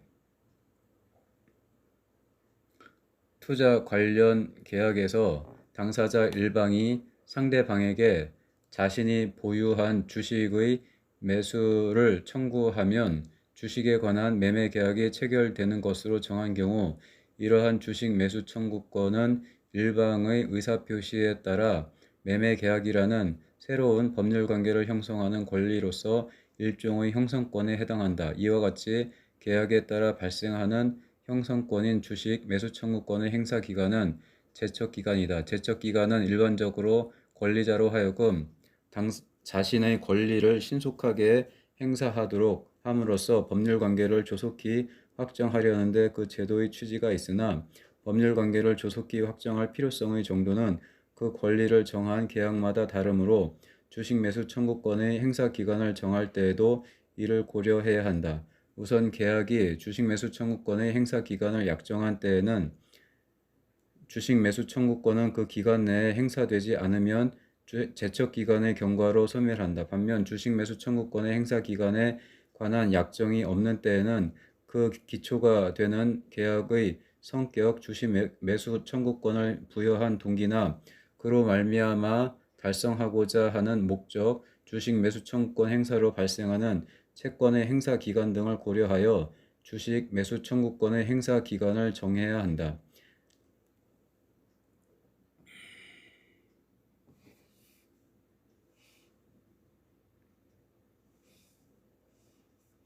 상법 335조 주식의 양도성. 주식은 타인에게 양도할 수 있다. 다만 회사는 정관으로 정하는 바에 따라 그 발행하는 주식의 양도에 관하여 이사회의 승인을 받도록 할 수 있다. 제1항 단서의 규정에 위반하여 이사회의 승인을 얻지 아니한 주식의 양도는 회사에 대하여 효력이 없다. 주권 발행 전에 한 주식의 양도는 회사에 대하여 효력이 없다. 그러나 회사 성립 후 또는 신주의 납입 기일 후 6월이 경과한 때에는 그러하지 아니하다.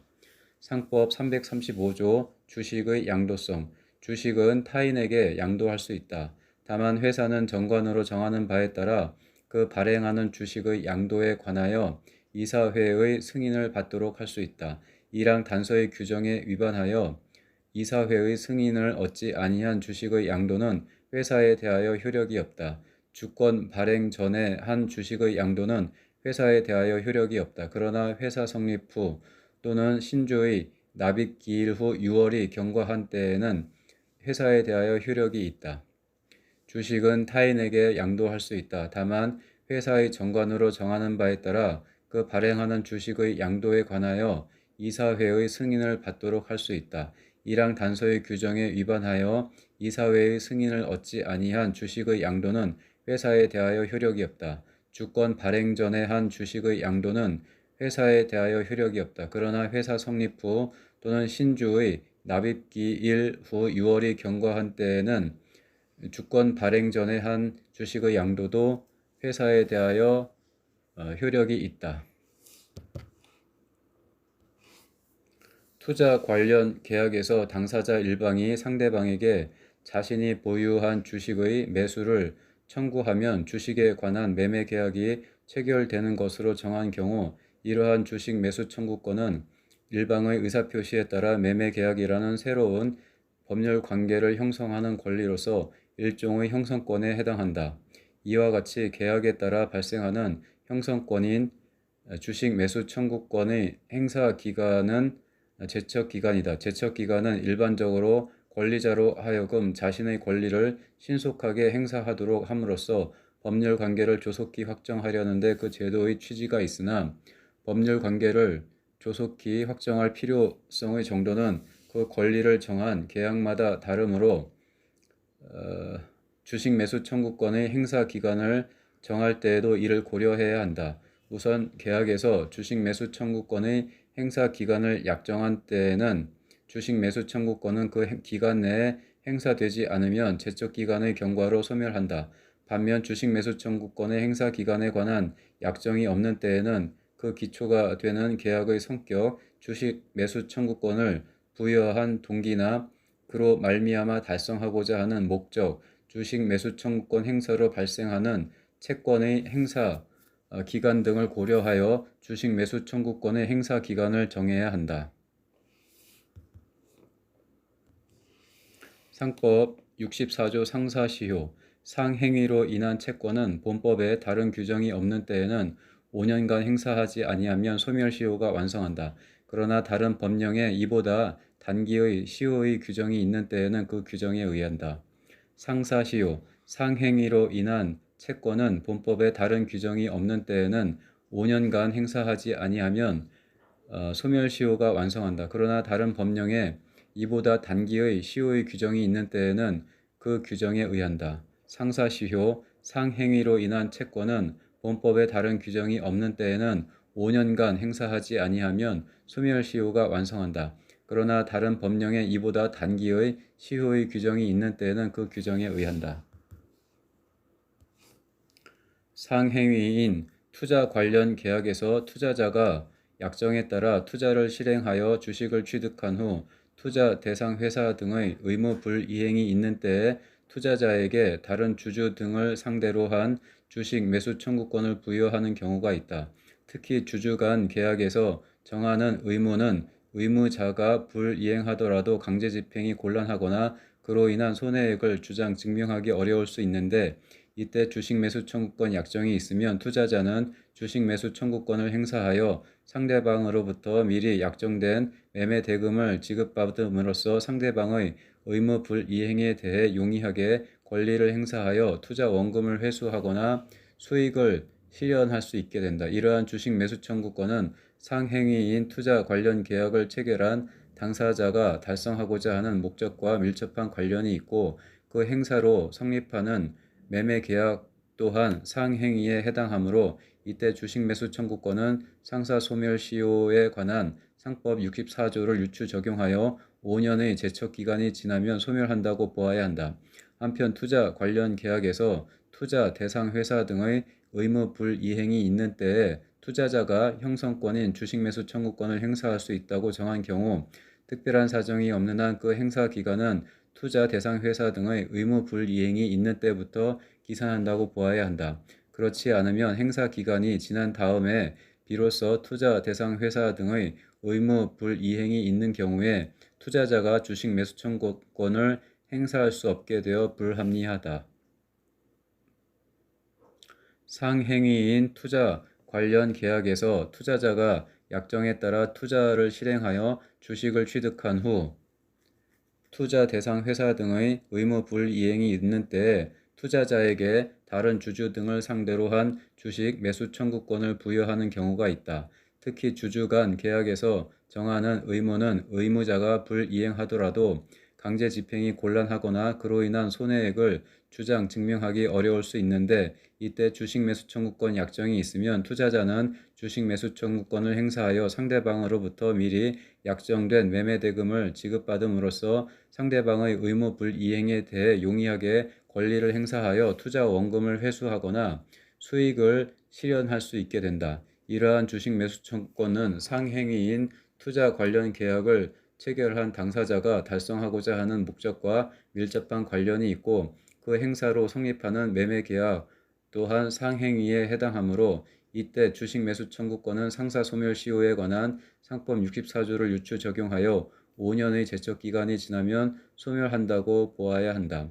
한편 투자 관련 계약에서 투자 대상 회사 등의 의무 불이행이 있는 때에 투자자가 형성권인 주식 매수 청구권을 행사할 수 있다고 정한 경우 특별한 사정이 없는 한 그 행사 기간은 투자 대상 회사 등의 의무 불이행이 있는 때부터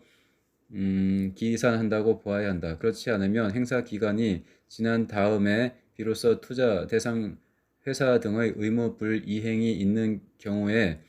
투자자가 주식 매수 청구권을 행사할 수 없게 되어 불합리하다.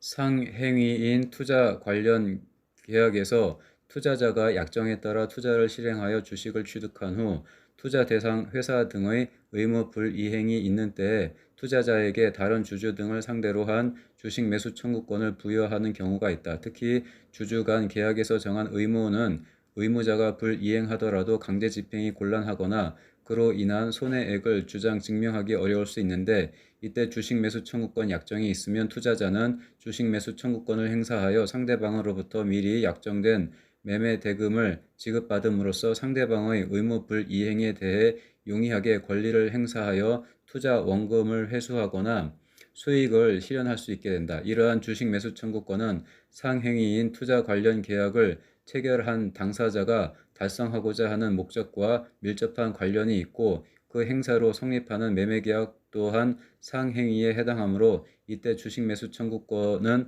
상사 소멸 시효에 관한 상법 64조를 유추 적용하여 5년의 제척 기간이 지나면 소멸한다고 보아야 한다. 한편 투자 관련 계약에서 투자 대상 회사 등의 의무 불이행이 있는 때에 투자자가 형성권인 주식 매수 청구권을 행사할 수 있다고 정한 경우 특별한 사정이 없는 한 그 행사 기간은 투자 대상 회사 등의 의무 불이행이 있는 때부터 기산한다고 보아야 한다. 그렇지 않으면 행사 기간이 지난 다음에 비로소 투자 대상 회사 등의 의무 불이행이 있는 경우에 투자자가 주식 매수 청구권을 행사할 수 없게 되어 불합리하다.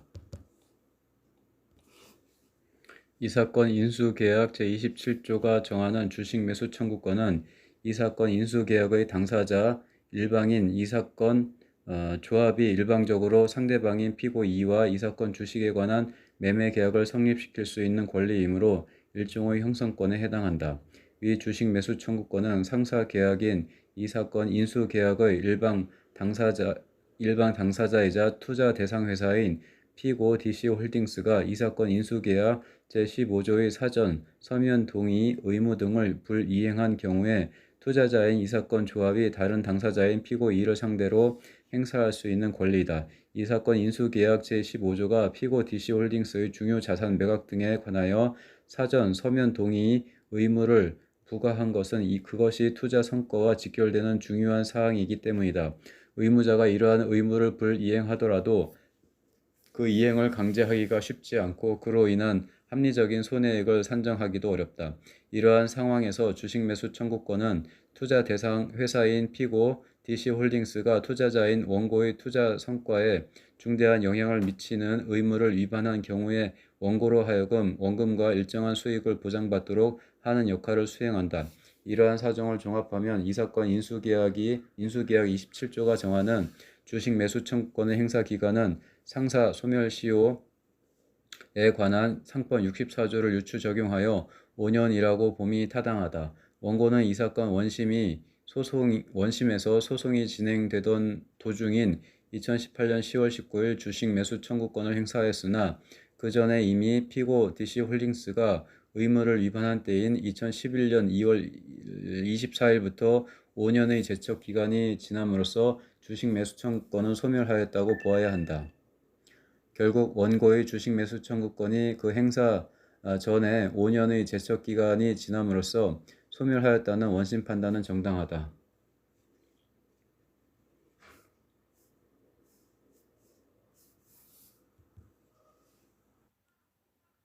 상법 3조 일방적 상행위 당사자 중 그 1인의 행위가 상행위인 때는 전원에 대하여 본법을 적용한다. 일방적 상행위 당사자 중 그 1인의 행위가 상행위인 때에는 전원에 대하여 본법을 적용한다. 일방적 상행위 당사자 중 그 1인의 행위가 상행위인 때는 전원에 대하여 상법을 적용한다.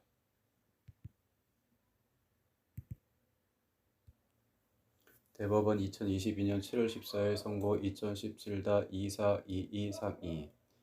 당사자 일방에 대하여만 상행위에 해당하는 행위로 인한 채권도 상법 64조에서 정한 5년의 소멸시효 기간이 적용되는 상사채권에 해당하는데 여기에서 말하는 상행위는 기본적 상행위뿐 아니라 상인이 영업을 위하여 하는 보조적 상행위도 포함되고 상인의 행위는 영업을 위하여 하는 것으로 추정된다. 이때 매매계약이 상행위에 해당하는 경우 매매계약에 의해 직접 생긴 채권뿐 아니라 매도인의 채무불이행 책임이나 하자담보 책임에 기한 매수인의 손해배상 채권에 대해서도 상사소멸시효가 적용된다. 한편 공익사업을 위한 토지 등의 취득 및 보상에 관한 법률에 의한 협의취득은 사법상의 매매계약에 해당한다. 따라서 상인이 그 소유 부동산을 매도하기 위해 체결한 매매계약은 영업을 위하여 한 것으로 추정되고 그와 같은 추정은 매매계약이 토지보상법에 의한 협의취득이라는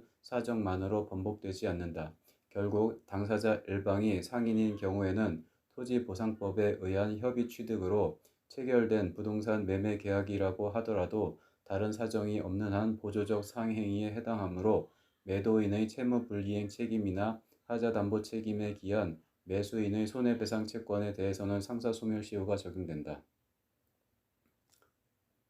당사자 일방에 대하여만 상행위에 해당하는 행위로 인한 채권도 상법 64조에서 정한 5년의 소멸시효 기간이 적용되는 당사자 일방에 대하여만 상행위에 해당하는 행위로 인한 채권도 상법 64조에서 정한 5년의 소멸시효 기간이 적용되는 상사채권에 해당하는데 여기서 말하는 상행위에는 기본적 상행위뿐만 아니라 상인이 영업을 위하여 하는 보조적 상행위도 포함되고 상인의 행위는 영업을 위하여 하는 것으로 추정된다. 이때 매매계약이 상행위에 해당하는 경우 매매계약에 의해 직접 생긴 채권뿐 아니라 매도인의 채무불이행 책임이나 하자담보 책임에 기한 매수인의 손해배상 채권에 대해서도 상사소멸시효가 적용된다. 한편 공익사업을 위한 토지 등의 취득 및 보상에 관한 법률에 의한 협의취득은 사법상의 매매계약에 해당한다. 따라서 상인이 그 소유 부동산을 매도하기 위해 체결한 매매계약은 영업을 위하여 한 것으로 추정되고 그와 같은 추정은 매매계약이 토지보상법에 의한 협의취득이라는 사정만으로 번복되지 않는다. 결국 당사자 일방이 상인인 경우에는 토지보상법에 의한 협의취득으로 체결된 부동산 매매계약이라고 하더라도 다른 사정이 없는 한 보조적 상행위에 해당하므로 매도인의 채무불이행 책임이나 하자담보 책임에 기한 매수인의 손해배상 채권에 대해서는 상사소멸시효가 적용된다. 당사자 일방에 대하여만 상행위에 해당하는 행위로 인한 채권도 상법 64조에서 정한 5년의 소멸시효 기간이 적용되는 상사채권에 해당하는데, 여기서 말하는 상행위에는 기본적 상행위뿐만 아니라 상인이 영업을 위하여 하는 보조적 상행위도 포함되고, 상인의 행위는 영업을 위하여 하는 것으로 추정된다. 이때 매매계약이 상행위에 해당하는 경우 매매계약에 의해 직접 생긴 채권뿐만 아니라 매도인의 채무불이행 책임이나 하자담보 책임에 기한 매수인의 손해배상 채권에 대해서도 상사소멸시효가 적용된다.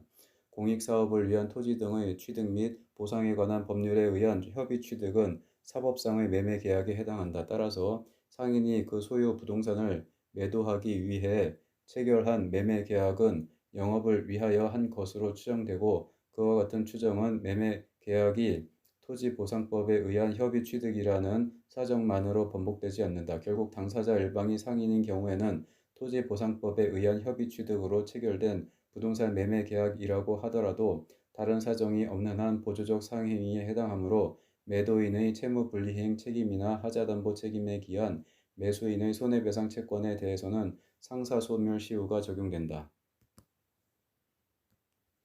원심은 상인인 피고가 소유한 이 사건 토지에 관하여 토지보상법에 의한 협의취득으로 매매계약이 체결된 이 사건에서 이 매매계약은 피고의 영업을 위하여 하는 행위로서 보조적 상행위에 해당하므로 피고의 채무불이행 책임 내지 하자담보 책임을 원인으로 하여 원고가 취득한 손해배상 청구권에는 5년의 상사소멸시효가 기간이 적용된다고 판단하였다.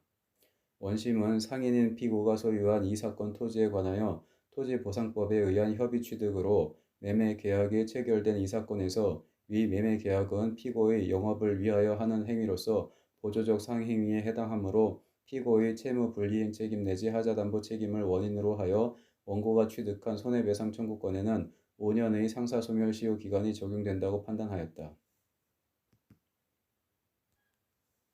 대법원 2022년 7월 14일 선고 2022-228544.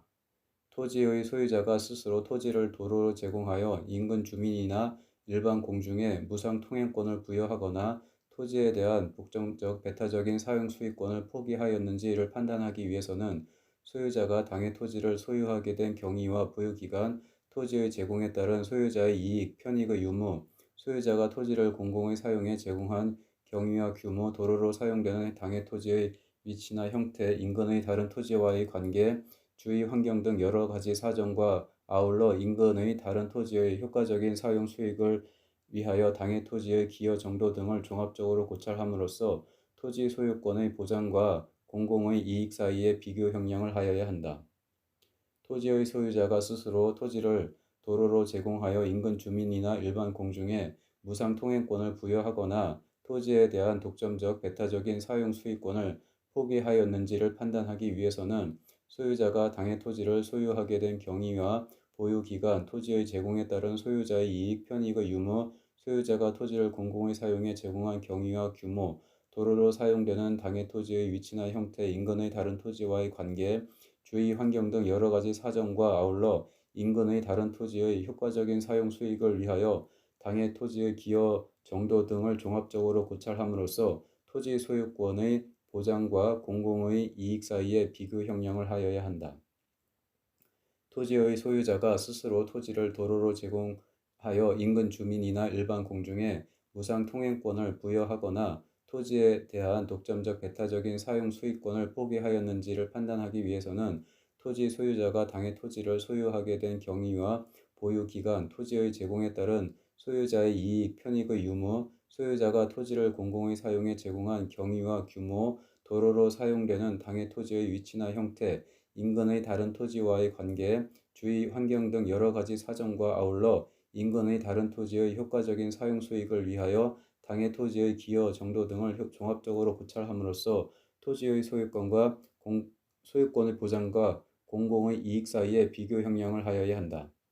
토지 소유자가 토지를 일반 공중의 이용에 제공함으로써 자신의 의사에 부합하는 토지 이용 상태가 형성되어 그에 대한 독점적 배타적인 사용 소유권의 행사가 제한되더라도 토지 이용 상태에 중대한 변화가 생기는 등 독점적 배타적인 사용 소유권의 행사를 제한하는 기초가 된 객관적인 사정이 현저히 변경되고 소유자가 일반 공중의 사용을 위하여 토지를 제공할 당시 이러한 변화를 예견할 수 없었으며 사용 수익권 행사가 계속하여 제한된다고 보는 것이 당사자의 이해에 중대한 불균형을 초래하는 경우에는 토지 소유자는 이러한 사정 변경이 있은 때부터는 다시 사용 수익 권능을 포함한 완전한 소유권에 기한 권리를 주장할 수 있다. 그러나 이러한 사정 변경이 있는지는 해당 토지의 위치와 물리적 형태, 토지 소유자가 토지를 일반 공중의 이용에 제공하게 된 동기 경위, 해당 토지와 인근 다른 토지와의 관계, 토지 이용 상태가 바뀐 경위와 종전 이용 상태와의 동일성 여부 및 소유자의 권리 행사를 허용함으로써 일반 공중의 신뢰가 침해될 가능성 등 전후 여러 사정을 종합적으로 고려하여야 한다.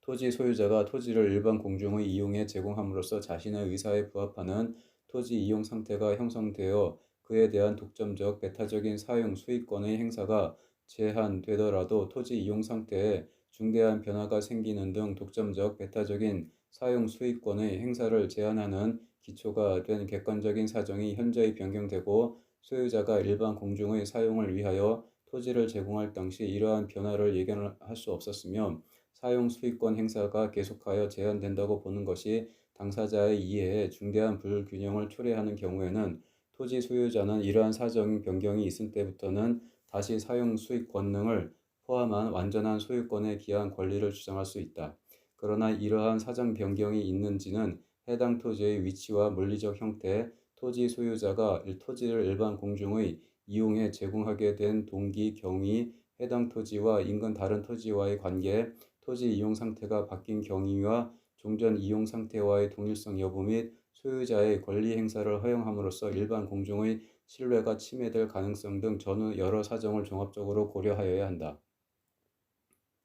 토지 소유자가 토지를 일반 공중의 이용에 제공함으로써 자신의 의사에 부합하는 토지 이용 상태가 형성되어 그에 대한 독점적 배타적인 사용 수익권의 행사가 제한되더라도 토지 이용 상태에 중대한 변화가 생기는 등 독점적 배타적인 사용 수익권의 행사를 제한하는 기초가 된 객관적인 사정이 현저히 변경되고 소유자가 일반 공중의 사용을 위하여 토지를 제공할 당시 이러한 변화를 예견할 수 없었으며 사용 수익권 행사가 계속하여 제한된다고 보는 것이 당사자의 이해에 중대한 불균형을 초래하는 경우에는 토지 소유자는 이러한 사정 변경이 있은 때부터는 다시 사용 수익 권능을 포함한 완전한 소유권에 기한 권리를 주장할 수 있다. 그러나 이러한 사정 변경이 있는지는 해당 토지의 위치와 물리적 형태, 토지 소유자가 토지를 일반 공중의 이용에 제공하게 된 동기, 경위, 해당 토지와 인근 다른 토지와의 관계, 토지 이용 상태가 바뀐 경위와 종전 이용 상태와의 동일성 여부 및 소유자의 권리 행사를 허용함으로써 일반 공중의 신뢰가 침해될 가능성 등 전후 여러 사정을 종합적으로 고려하여야 한다. 갑이 건물을 신축하여 분양 사용하기 위해 토지를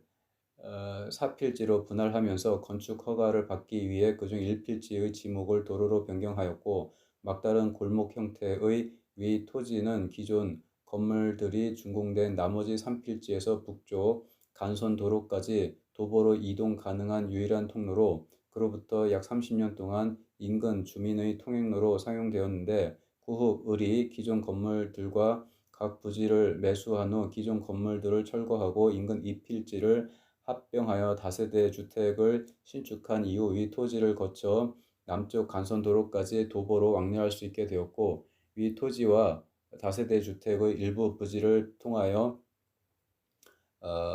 차량 진입도 가능하게 된 사안에서 위 토지는 위치 형태 지목에 비추어 독자적인 활용 가능성이 상당히 낮은 반면 이를 통해 인근 주민들은 북쪽 간선도로에서 기존 건물들까지 이동할 수 있는 유일한 통로로 사용하는 편익을 얻었고 갑은 위 토지를 인근 주민 및 일반 공중의 이용에 무상으로 제공함으로써 건축 허가를 취득할 수 있었음은 물론 건물의 신축 및 분양 사용으로 상당한 경제적 이익을 취득하는 등 위 토지를 포함한 사필지 모두의 객관적 경제적 효용 가치가 모두 상승되었으므로 토지 소유권의 보장과 공공의 이익 사이에 비교 형량을 하더라도 갑은 기존 건물들이 준공된 무렵부터 위 토지에 관하여 독점적 배타적 사용 수익권을 포기하였다고 봄이 합리적이고, 한편 기존 건물들이 철거된 후 다세대 주택이 신축되는 등 위 토지를 둘러싼 객관적 사정의 변경은 갑이 당초 독점적 배타적인 사용 수익권을 포기하고 인근 주민 등의 통행을 위한 이용에 무상으로 제공한 위 토지의 공로로서의 존재 및 그에 대한 인근 주민의 등의 계속적 이용을 전제로 이용의 편의성 강화를 위해 인근 주민 일부의 추가적 출연 내지 부담의 결과로 발생한 것으로서 객관적 사정 변경의 경위와 그 내역 등에 비추어 위 토지를 통행로로 이용하는 인근 주민 등의 계속적 이용의 이익 내지 기대권의 보호 가능성이 없어진 경우라거나 갑의 독점적 배타적인 사용 수익권의 회복을 인정할 정당한 이익이 새로 발생한 경우라고 보기는 어려우므로 갑은 위 토지에 관하여 사용 수익권을 포함한 완전한 소유권을 주장할 수 없고 여전히 독점적 배타적인 사용 수익권을 포기한 상태가 계속되고 있다고 봄이 타당하다. 민법 564조 매매의 일방 예약. 매매의 일방 예약은 상대방이 매매를 완결할 의사를 표시한 때에 매매의 효력이 생긴다. 전항의 의사표시 기간을 정하지 아니한 때에는 예약자는 상당한 기간을 정하여 매매 완결 여부의 확답을 상대방에게 최고할 수 있다. 예약자가 전항의 기간 내에 확답을 받지 못한 때에는 예약은 그 효력을 잃는다. 매매의 일방 예약. 매매의 일방 예약은 상대방이 매매를 완결할 의사를 표시한 때에 매매의 효력이 생긴다. 전항의 의사표시의 기간을 정하지 아니한 때에는 예약자는 상당한 기간을 정하여 매매 완결 여부의 확답을 상대방에게 최고할 수 있다. 예약자가 전항의 기간 내에 확답을 받지 못한 때에는 예약은 그 효력을 잃는다. 매매의 일방 예약. 매매의 일방 예약은 상대방이 매매를 완결할 의사를 표시한 때에 매매의 효력이 생긴다. 전항의 의사표시의 기간을 정하지 아니한 때에는 예약자는 상당한 기간을 정하여 매매 완결 여부의 확답을 상대방에게 최고할 수 있다. 예약자가 전항의 기간 내에 확답을 받지 못한 때에는 예약은 그 효력을 잃는다. 당사자 사이의 계약의 해석을 둘러싸고 이견이 있어 당사자의 의사 해석이 문제되는 경우에는 계약의 형식과 내용, 계약이 체결된 동기와 경위, 계약으로 달성하려는 목적, 당사자의 진정한 의사, 거래 관행 등을 종합적으로 고려하여 논리와 경험의 법칙 그리고 사회 일반의 상식과 거래의 통념에 따라 합리적으로 해석하여야 한다. 당사자 사이의 계약의 해석을 둘러싸고 이견이 있어 당사자의 의사 해석이 문제되는 경우에는 계약의 형식과 내용, 계약이 체결된 동기와 경위, 계약으로 달성하려는 목적, 당사자의 진정한 의사, 거래 관행 등을 종합적으로 고려하여 논리와 경험의 법칙 그리고 사회 일반의 상식과 거래의 통념에 따라 합리적으로 해석하여야 한다.